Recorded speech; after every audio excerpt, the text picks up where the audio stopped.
is man. The man helped me change my tire. Man. Clap it out. How many syllables? Very good. What's that first word? Excellent. Write it. What comes next?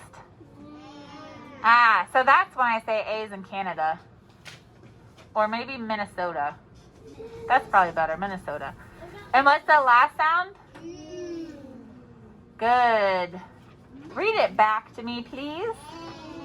Man. How many syllables? Excellent. What's the first sound? Then what? And the last sound? Fantastic. That's such a nice, easy warm-up for our brain. There's no markings. Everybody's behaving himself. All right. The next word. Oh, I'm so sorry. Our next word is a simple word to spell.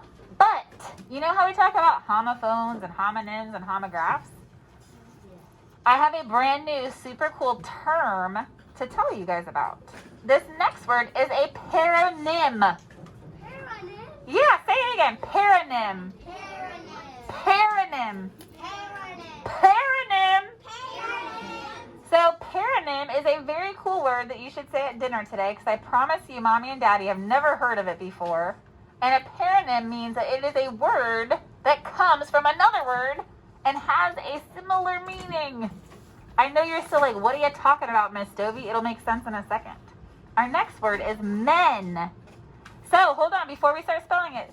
The reason it's a paronym is because man and men have similar meanings. Man is one boy, men is multiple boys, right? So they have a similar meaning. And the word men came from the word man. So that's where it says that they came from the same word and they have similar meaning. So what is it? Paronym. That's a super cool dinner word, okay? So men, clap it out. One syllable. Thank you, Brayden. What's the first sound? Good. What's next? And what's the last sound? Excellent.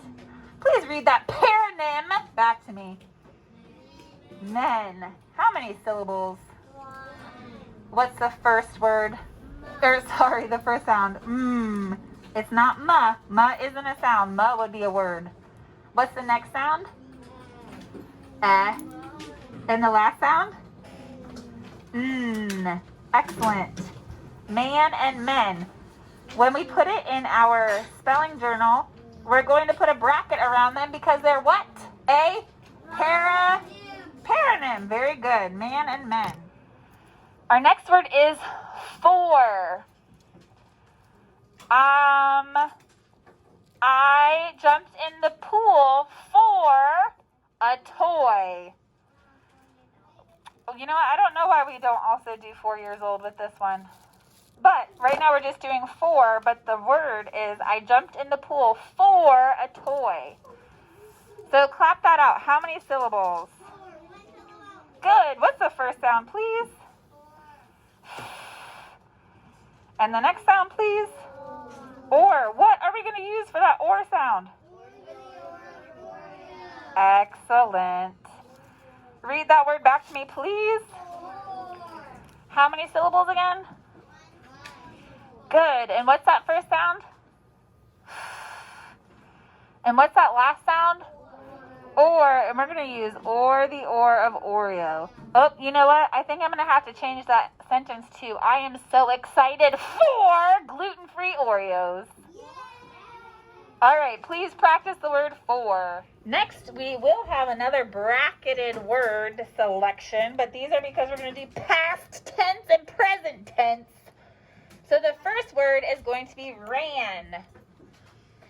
A long time ago, I ran 5 miles before school every day. Ran.